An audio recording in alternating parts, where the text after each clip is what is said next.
E isso não é bom. Infelizmente, eu comentava há pouco aos colegas da Associação que mais preocupante do que estarmos aqui pelos piores motivos é estarem aqui menos por esses piores motivos.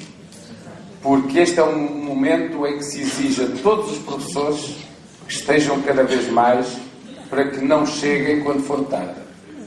Porque quando for tarde, colegas, na verdade,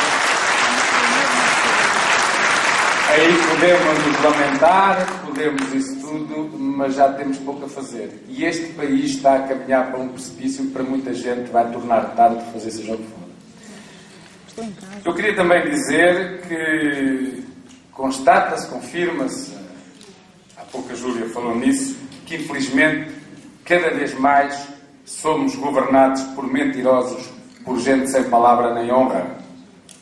Estou a dizer isto porque eu me recordo do que disse o Passos Coelho quando quiseram acabar com o parque pedagógico da EVT.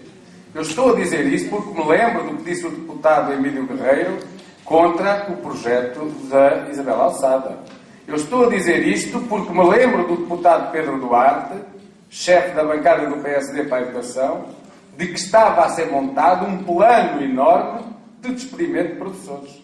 Que depois soubemos pelo desabafo da Isabel Alçada que afinal onde é que eu vou buscar os 43 milhões de euros?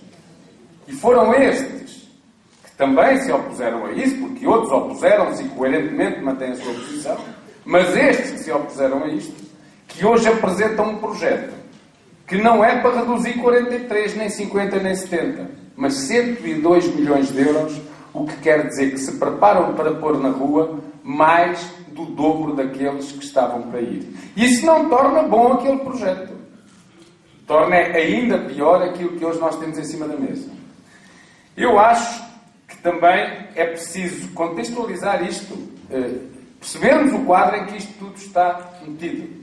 Isto está metido num quadro de um país que teve este ano, o ano passado, em 2011, um corte na educação de 800 milhões de euros, que teve para este ano, no Orçamento de Estado, para a educação, um corte de 1.500 milhões de euros, que em 2 anos leva 2.300 milhões de euros e colocam Portugal, um país que está a alargar a escolaridade obrigatória para 12 anos, que tem déficits terríveis de abandono e de insucesso escolar, que tem metas para atingir, que tem tudo isso, como o 27º dos 27 países, no que diz respeito a verbas para a educação, valendo 3,8% do PIB, quando a média anda na casa dos 6%.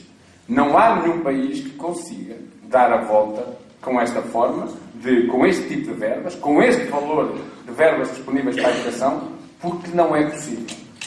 O Sr. Ministro, que até é da matemática, diz que se pode fazer mais com menos. Exigia-se a esse homem que ao menos fosse rigoroso nas contas que faz. Porque o que ele está a fazer, e é isso que está em causa, colegas, não tenhamos dúvidas, é de facto a construção de um enorme puzzle cujo quadro final se chama um ataque desabrido e nunca visto à escola pública em Portugal. E é a escola pública em Portugal, através da degradação da qualidade do ensino, através da degradação das condições de trabalho, através do aumento dos horários dos professores, através da redução dos recursos, nomeadamente dos professores, através da redução das verbas para níveis completamente inaceitáveis e através daquilo que é a cereja em cima do bolo e que o Sr. Ministro já anuncia para setembro, que é a introdução de um princípio que nem a Lei de Base do Sistema Educativo consagra, nem a Constituição da República prevê, que é o chamado princípio da liberdade de escolha, para poder encher os bolsos dos privados com o dinheiro que é de todos nós, que é o dinheiro dos portugueses, que cada vez é menos, mas cada vez somos mais explorados, estamos mais empobrecidos, cada vez nos roubam mais, mas cada vez alguns metem mais ao bolso. E é neste quadro que nós temos que perceber isso. Dizer que isto é uma revisão curricular ou uma reorganização curricular é até ofensivo para as reorganizações curriculares e para as revisões curriculares. Nós estamos perante aquilo que, com felicidade, alguém já disse, isto trata-se de um reajustamento curricular ao Orçamento de Estado. E é só isso que nós temos aqui. Porque nós não partimos de uma avaliação daquilo que existe. Porque nós não partimos de uma apreciação melhor ou pior de que é preciso... Não. E isso tudo bem. Uma reorganização curricular tem que ter, num primeiro momento, o quê? Uma avaliação do que temos, para ver se é bom ou se é mau. Um segundo momento, um debate para ver o que queremos. Um terceiro momento, propostas para podermos concretizar o que decidimos. E depois é que vamos ver, para poder fazer isto, são precisos mais ou menos professores. Podem ser precisos mais, podem ser precisos menos, podem ser precisos os mesmos. E depois de sabermos isto, fazemos contas e percebemos quanto é. Isto é feito ao contrário. Esta organização, esta revisão da estrutura curricular, estas mexidas, este ajustamento ao Orçamento de Estado, o primeiro ponto é este. É preciso reduzir, com a alteração aos currículos, 102 milhões de euros. Não é 101, nem 103, nem 105, nem 97. 102 milhões de euros. As alterações curriculares só têm implicação na poupança de dinheiro de uma coisa, em pessoas. E neste caso nem é em funcionários. É só em professores. Os mega-agrupamentos é em professores, é em funcionários e não sei o quê. A revisão curricular é só em professores. Portanto, são precisos 102 milhões de euros de professores para pôr na rua, com a revisão curricular. E é só isso que está em causa. E este puzzle de ataque à escola pública tem várias componentes. Tem a componente do Orçamento de Estado, tem a componente de gestão, que vão começar dia 25 a fazer, e depois dia 26, a revisão do modelo de gestão para... Eles não querem estes diretores que às vezes até se solidarizam, até vieram dizer que estavam solidários convosco e com o vosso emprego e que é BT, mas eles querem lá a gente dessas, eles querem é os empregados, os capatazes, os lacais do Ministério, os olhos, os ouvidos e os tentáculos da máquina administrativa nas escolas. E são esses que em setembro, não são estes, são esses que em setembro, sem regras, vão dizer quais é que vão para a rua, quais é que são horários zeros e quais é que vão ficar de fora. São esses da gestão que eles querem alterar agora. E faz parte desse puzzle a simplificação, como eles dizem, para serem simpáticos, que é a distribuição ou o desmantelamento das carreiras docentes. E faz parte desse puzzle a revisão, que afinal se vai fazer ao contrário do que o Ministro dizia que não se faria, das tabelas salariais. Para cortarem, não, é provavelmente para integrar nas tabelas salariais o roubo que já lhes fizeram no salário. E faz parte desse puzzle a revisão do regime de concursos para passar a ser toda a gente recrutada pelos diretores, aqueles que são os façanhudos que aí a gente vai ver em setembro. E faz parte desse puzzle, como eu disse, fazem parte 3 medidas do Orçamento de Estado. Esta, das alterações curriculares, 102 milhões de euros. Uma outra, da rede escolar, encerramentos de escolas e mega-agrupamentos, 54 milhões de euros. E faz parte de uma terceira, que são outras medidas, como a extinção de projetos que as escolas desenvolvem, o fim de respostas socioeducativas que as escolas dão, o aumento do número de alunos por turma, que já aconteceu este ano no primeiro ciclo, que tem que valer 101 milhões de euros. Portanto, eu não estou a dizer, colegas, reparem, que eles estão a pensar e tal, não estão a fazer contas. Eles já fizeram as contas. São 102, 54, 101, 257 milhões. Para setembro. A maior parte deles, e neste caso, todos, 102 milhões, em professores. Em professores contratados? Não. Como é que era possível? Não, alguns grupos contratados não sobra nada. Nada, colegas. Sobra o colega que vai fazer, digamos, a substituição da licença de maternidade e do colega que partiu a perna ou teve um acidente a caminho da escola. Estamos a falar daqueles contratados que até já substituem os efetivos. Aqueles que desde 2006 não podem entrar nos quadros, mas têm 20 anos de serviço. Não sobra nada, colegas. São 15 mil, 17 mil. Mas depois, em alguns grupos, entram nos quadros. Noutros não. Porque tem um impacto menor. Mas na EBT entra e vai lá a fundo. E, portanto, porque é um grupo que tem uma componente muito de colegas do quadro. E nas ciências da natureza, estamos no segundo ciclo. E nas ciências naturais e na fisicoquímica do terceiro ciclo. E nos professores de português e de matemática, que garantem, em muitos casos, tudo acompanhado. Porque essa coisa de que isto é só para a EBT não é. E quando chegar ao aumento do número de alunos por turma, E aos mega-agrupamentos, os principais atingidos são os dos grandes grupos com mais horas, que são aqueles que vão fundir mais, e onde, portanto, há uma redução maior. Ou seja, a única coisa que estes têm que é igual ao que Deus fez foi que Deus faz nascer o sol e Ele é para todos. E estes impõem o desemprego, e Ele também é para todos. Portanto, não há aqui desgraçados que se tramam mais que outros. E os colegas que estão descansados porque o meu grupo até aumentou 1 hora. Ou estão descansados porque não sei quê, vão levar para cada como os outros. Porque é disso que se trata aqui. As contas que nós fizemos, colegas, porque estes números são fáceis depois de fazer contas, é que com a extinção da formação cívica e estudo acompanhado no segundo ciclo, são cerca de 3 mil horários que vão embora. Porque há lá também um par pedagógico, um par, né? E depois mais a formação. Com a EVT, o desdobramento e a junção com as TIC, depois também vem as TIC lá do nono ano, né? São entre 2.500 a 3.000 horários, mas mais 3.000 que 2.500, tendo em conta que o Ministério, uma das dúvidas que nós todos temos, não é? Mas que já respondeu a um jornal, respondeu ao Correio da Manhã, que lhe perguntou por escrito como é que ia funcionar a ET com as TIC, não é por desdobramento de turmas e estão 2 cada um no seu sítio. Então isso era mesmo manter o par pedagógico. É como metade do ano com um e a outra metade com o outro. E isto é a resposta. Eu não estou a dizer que isto é o que eu acho. Não, isto é a resposta que eles deram. Se vai ser assim ou não, não sei. É a resposta que o Correio da Manhã tem. E isto dá 3.000 horários. Com, colegas, a extinção da formação cívica e estudo acompanhado no terceiro ciclo, dá 2.070 horários. Com a alteração do modelo de desdobramento das ciências naturais e físico-química, e agora falta-nos saber o que é essa coisa da alternância que eles falam, dá 1.610 horários. Com o secundário dá 700 horários, e tudo isto num quadro em que nós estamos a falar de 794 agrupamentos de escolas, que contém 7.628 estabelecimentos, mais 496 escolas secundárias, das quais 213 já estão agrupadas. E tendo em conta que há 6.000 turmas em números que têm sido avançadas por cada ano do segundo ciclo, 4.600 por cada ano do terceiro ciclo, e que, segundo os números da OCDE, o segundo ciclo tem 20 alunos por turma, 19 e tal, e o terceiro ciclo, 23 alunos por turma. Portanto, estas contas que eu vos disse, e que dá 11.580 horários só nas alterações curriculares, não as fizemos a olho. Olhámos para aquilo e deu isto. Não, foi com base nisto tudo. Contámos, fizemos, desdobrámos, e dá uma coisa que parece pouca.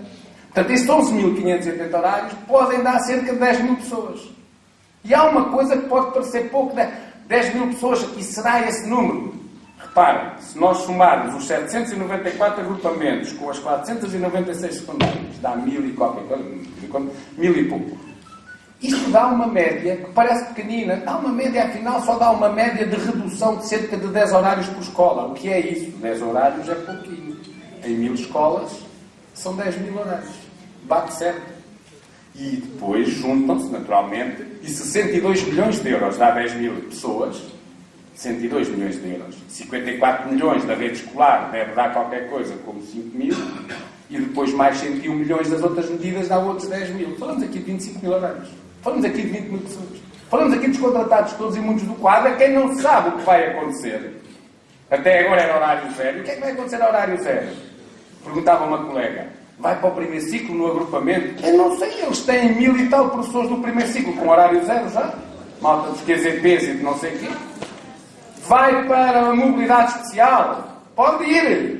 São 2 meses com o salário, ao terceiro mês com 1/3 de corte, ao fim do ano com metade do salário, e se não aceitar ir não sei para onde, fazer não sei o quê, fica em licença sem vencimento. Não ganha nada. Mas eles até estão, se calhar porque acham isto muito, a alterar as leis, ou querem alterar as leis, no sentido de até poderem despedir na administração pública. Aliás, por razões excepcionais até já se pode, mas isso ainda não é. Portanto, e estas incertezas, colegas, é porque é assim. É porque nós não estamos a falar de reorganização curricular. Porque se estivéssemos a falar de reorganização curricular, está a dizer assim, nós hoje temos uma realidade nova, que é os 12 anos de escolaridade obrigatória. Agora vamos ver como é que o sistema se deve desenvolver aí. Faz sentido, e tínhamos que começar de baixo. O pré-escolar deve ou não deve ser obrigatório a idade dos 5 anos, como forma de não sei o quê, como primeira etapa da educação básica. O primeiro ciclo deve continuar a ter um professor que tem que dar tudo, tem aqui, ou devem constituir-se equipas educativas que possam, em determinadas áreas, assumir. Bom, mas isso já era preciso mais que um puto. Ok, isso fica, não é? O segundo ciclo, a EVT, a gente até pode questionar e discutir se a EVT é uma disciplina que deve ou não continuar, mas não é neste quadro em que não há discussão. O acabar é para pôr gente fora para pagar menos. Vamos discutir. Vamos discutir. E então discute-se tudo. O secundário, os ciclos, isto deve continuar a organizar-se com um básico de 6 anos e depois um secundário, um básico de 9 com 3 ciclos e depois um secundário de 3. Ou deve haver uma reorganização. Os primeiros 6, tem que ser 4, 2, 3, 3. Isto tem que estar. A avaliação. Faz sentido meter a avaliação, os exames do 6º ano. Como é que se faz a transição para o superior? Como é que se faz os exames? O que é que deve contar a avaliação? Mas isto no secundário, isto tudo deve ser discutido. Isto é que é uma reorganização curricular com uma discussão. Isto não é. Isto é poupar dinheiro à custa do futuro, da vida, da esperança das pessoas. À custa da vida de quem tem dado o seu melhor ao sistema, de quem tem dado o seu melhor ao ensino, de quem tem passado as passas do Algarve a ser colocado não sei aonde, com a família, cada um para o seu lado, sem poder acompanhar os filhos convenientemente, com horários verdadeiramente brutais, que entra às 8 da manhã e sai de lá não sei que horas. Isso já nem isso é suficiente. Porque eles agora querem se livrar da mão. Já não queremos. Agora queremos é por fora, porque está aquela coisa chamada Troika, que reparem que ainda o nosso Presidente da República estava com aquele seu ar compenetrado a olhar. Eu até achei piada, porque a televisão começa uma notícia em que se via o nosso Presidente da República com um livrinho aberto, uma caneta na mão, uma marca, destas, e pensava assim, e dizia a notícia: o Sr. Presidente da República analisa o orçamento de Estado para ver se promulga ou se veta. Então estava o senhor com a sua concentração maior. E a segunda notícia era: a Troika já anunciou que tem que cortar, afinal, mais 380 milhões na educação e 1000 na saúde. Portanto, a Troika estava-se ralando para o que é que o Cavaco Silva estava ali a fazer. E ele estava para a televisão, estava bem, a imagem estava como deve de ser. A Troika é que não quer saber nada disso. São mais de 280 milhões e o Cavaco disse: qual veta? Mas pronto, ensinou bem. A parte teatral estava ótima. Agora falta o resto. É que o Sr. Presidente da República tem tido um discurso sempre de preocupação social. Mas o certo é que não há um diploma hoje sobre emprego, sobre salários, sobre o roubo dos subsídios do ano que vem. Não é que ele vetasse. É que ele perguntasse se era constitucional. Ele podia, ao menos, perguntar ao Tribunal Constitucional se era constitucional cortar os subsídios à malta. Mas não. Ele está preocupado. Mas acima de tudo, porque a Troika manda. Porque esse é outro dos perigos, que é um perigo terrível, que é assim, depois de termos sido ocupados por espanhóis, por franceses, por diabo certo, agora somos passivos. Como alguém diz, pela Mercosi, que vai ocupando um pouco a Europa toda, não é?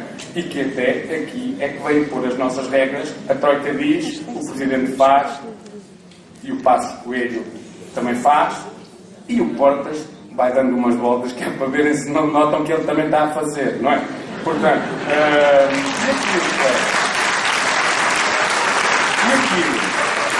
e eu vou já terminar. E aquilo que nós dizemos é tão simples como isto: nós vamos opor-nos neste quadro a isto. Colegas, só mais uma coisa. O Ministro houve uma coisa que foi sério e que disse a verdade.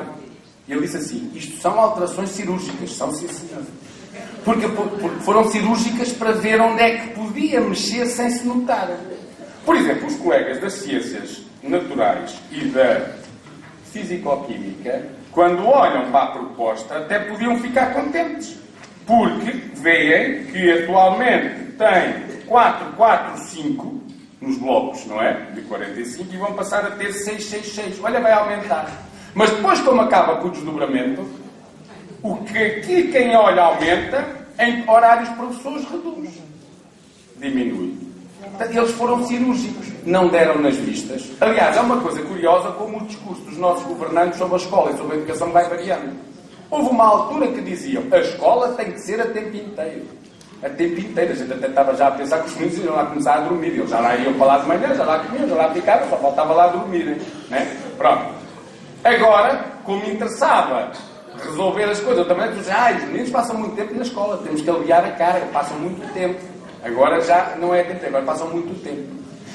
Mas depois, quando se faz esta revisão, nós olhamos e, afinal, passava muito tempo, a carga horária era muito forte, mas não alterou assim tanto. Só que mete 3, passa 3. Aliás, isto é feito para ignorantes. Um deles, por exemplo, que é jornalista no jornal do País, fez a coisa e só dava isto, só mexe em cerca de 2.000 horários no total. Mas como é que você fez essa conta? Então, se o quinto ano tem 33 blocos de 45 e passa para 30, 33 menos 30 são 3. Mas isso é nos horários dos meninos. Mas isto não são horários dos professores. E aí é que ele foi cirúrgico. Realmente, o que é que ele fez? Ele não baixou a carga horária das 4 horas da EVT, média, porque manteve 2 mais 2. Ele acabou, foi com o par pedagógico e, portanto, o que eram 4 eram 8 em horários de professores e passou a ser 4 em horários de professores. O desdobramento é a mesma coisa que acabar com o par pedagógico.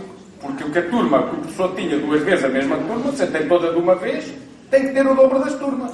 Se tem o dobro das turmas, só são precisos metade dos professores.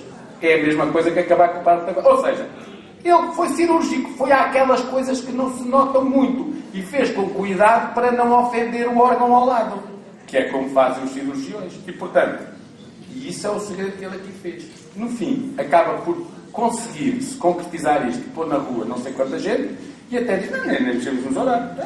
A coisa fundamental está aqui. E preparemos que, ainda por cima, a ameaça que daqui a um ano ainda quer fazer o resto que falta do trabalho sujo, não é? Que é a outra parte da prisão. Dizia eu, então, que nós vamos dar um parecer negativo relativamente a alterações feitas neste quadro. Nós percebemos que o Sr. Ministro da Educação não quisesse que os sindicatos estivessem na apresentação, porque a gente se calhar já tinha dito algumas coisas destas logo à saída e assim só disse ele. E disse as outras coisas, não é? Mas não se livra de nós, é uma chatice.